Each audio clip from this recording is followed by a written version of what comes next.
Putri kelima hendak menghukum cambuk Cheng Shaoshang karena tingkah lancangnya, tapi beruntung Luo Jitong, salah satu pelayan istana, mencegahnya dengan memberi penjelasan pada putri kelima bahwa Cheng Shaoshang adalah putri Jenderal Cheng Xi, tamu yang saat ini sedang dijamu makan oleh kaisar. Luo Jitong kemudian mengantar Cheng Shaoshang ke aula, di mana di sana sudah ada beberapa putri istana dan juga Wang Ling. Cheng Shaoshang duduk tepat di samping Wang Ling. Seperti biasa, Wang Ling mengajak status Cheng Shaoshang yang hanya putri jenderal biasa. Cheng Shaoshang sendiri tidak begitu memperdulikan olokan Wang Ling ini. Dia hanya menjawab seperlunya, tapi cukup bikin sebal Wang Ling. Cheng Shaoshang juga tidak begitu tertarik dengan perdebatan antar putri kerajaan. Dia malah menyibukkan diri dengan memakan roti pa yang dibawanya dari rumah. Putri kelima melirik ke arah Cheng Shaoshang yang asik makan. Dia menganggap tindakan Cheng Shaoshang ini sangat tidak sopan, tapi Cheng Shaoshang lagi-lagi tidak peduli. Dia malah dengan entengnya menunjukkan kue pie-nya pada putri kelima sambil berkata, "Jangan katakan putri tidak pernah melihat kue macam ini karena putri tidak pernah keluar istana." Seketika itu putri kelima tidak bisa berkata-kata lagi. Cheng Shaoshang keluar aula dengan alasan perutnya mulas. Tanpa dia sadari, seorang pelayan istana mengikutinya dan kemudian melempar sepatu kirinya. Dari sinilah bulian terhadap Cheng Shaoshang dimulai, dan tentunya pelaku utamanya adalah putri kelima. Jitong yang melihat dari kejauhan kali ini tidak bisa berbuat apa-apa. Seorang pelayan sengaja memecahkan guci di dekat Cheng Shaoshang kemudian menendangnya. Cheng Shaoshang hampir jatuh menimpa pecahan-pecahan tajam guci, tapi beruntungnya Jenderal Lin Puyi menangkap tubuhnya.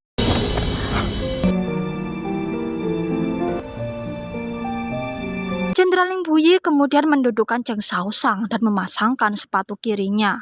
Para putri dan Wang Ling semakin sakit hati melihat perlakuan istimewa Jenderal Lin Puyi pada Cheng Shaoshang ini. Kemudian Jenderal Lin Puyi menggandeng Cheng Shaoshang masuk ke aula kembali dan memintanya duduk tepat di sampingnya di ruang para pangeran berkumpul.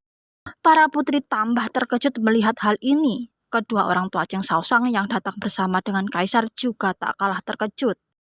Belum berhenti sampai di sini ya guys. Tiba-tiba Jenderal Lin Puyi sujud di hadapan kaisar memohon agar dia diizinkan melamar Cheng Shaoshang. Sungguh bagai petir di siang bolong. Semua orang yang hadir di ruangan itu terkejut bukan main, tak terkecuali Cheng Shaoshang sendiri. Kaisar terkejut bahagia karena rencananya untuk mempersatukan Jenderal Lin Puyi dan gadis idamannya berhasil. Tentu saja dia menyetujui permohonan Jenderal Lin Puyi ini.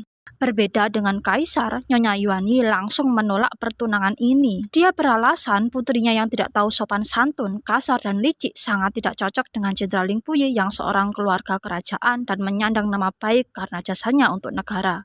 Jenderal Cheng Xi pun mengiyakan kata-kata istrinya itu. Kaisar jelas marah karena penolakan ini. Dia mengancam akan menghabisi seluruh keluarga Jenderal Cheng Xi. Melihat kekacauan ini, Cheng Shaoshang angkat bicara. Dia benarkan apa yang dikatakan ibunya tentang dirinya. Dan sekarang dia balik bertanya pada Jenderal Lin Puyi apakah dia bersedia mempunyai istri pembangkang sepertinya. Jenderal Lin Puyi menjawab bahwa dia menerima Cheng Shaoshang apa adanya dia. Di matanya, Cheng Shaoshang adalah wanita yang luar biasa dan terbaik dari wanita yang ada di dunia ini. Oleh karenanya, hanya Cheng Shaoshang lah wanita yang pantas bersanding bersamanya.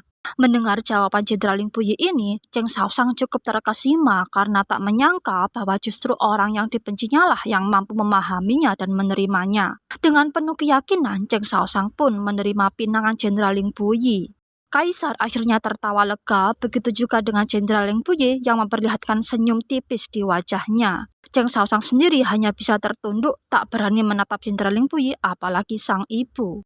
Tak lama kemudian terdengar berita bahwa Putri Yu Chang pingsan gara-gara pertunangan Lin Puyi ini. Kembali ke kediaman Jenderal Cheng Xi, Cheng Shaoshang langsung dimarahi habis-habisan oleh ibunya. Alasan ibunya menolak pertunangan ini karena dia tahu konflik di dalam keluarga Lin Puyi jauh lebih rumit daripada keluarga Lao Yao. Dan apabila Cheng Shaoshang sudah masuk ke dalamnya, ayah ibunya tidak akan bisa menolongnya jika hal buruk terjadi.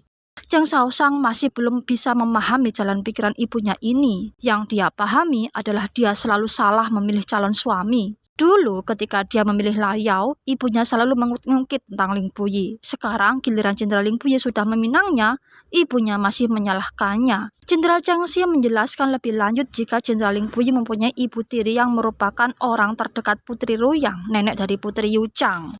Di istana, sambil menangis, Putri Yu Chang mendatangi Putri Ruyang, neneknya, melaporkan bahwa Jenderal Ling Puyi akan menikahi putri seorang jenderal yang baru saja diangkat. Kebetulan saat itu ibu tiri Jenderal Ling Puyi juga berada di sana. Dia berjanji pada keduanya untuk membujuk ayah Ling Puyi agar bisa membatalkan pertunangan ini.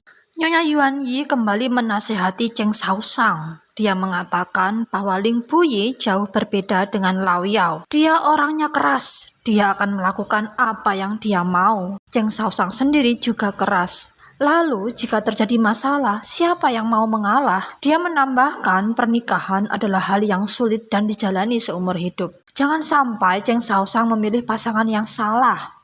Cheng Shaoshang tetap bersikeras pada keputusannya untuk menikahi Ling Puyi. Dia tidak akan membiarkan ayah ibunya kehilangan posisi karena keputusannya itu. Oleh karenanya, sekali lagi dia memohon restu ibunya. Nyonya Yuan Yi sudah kehabisan kata-kata. Dia biarkan putrinya itu menikah dengan Ling Puyi.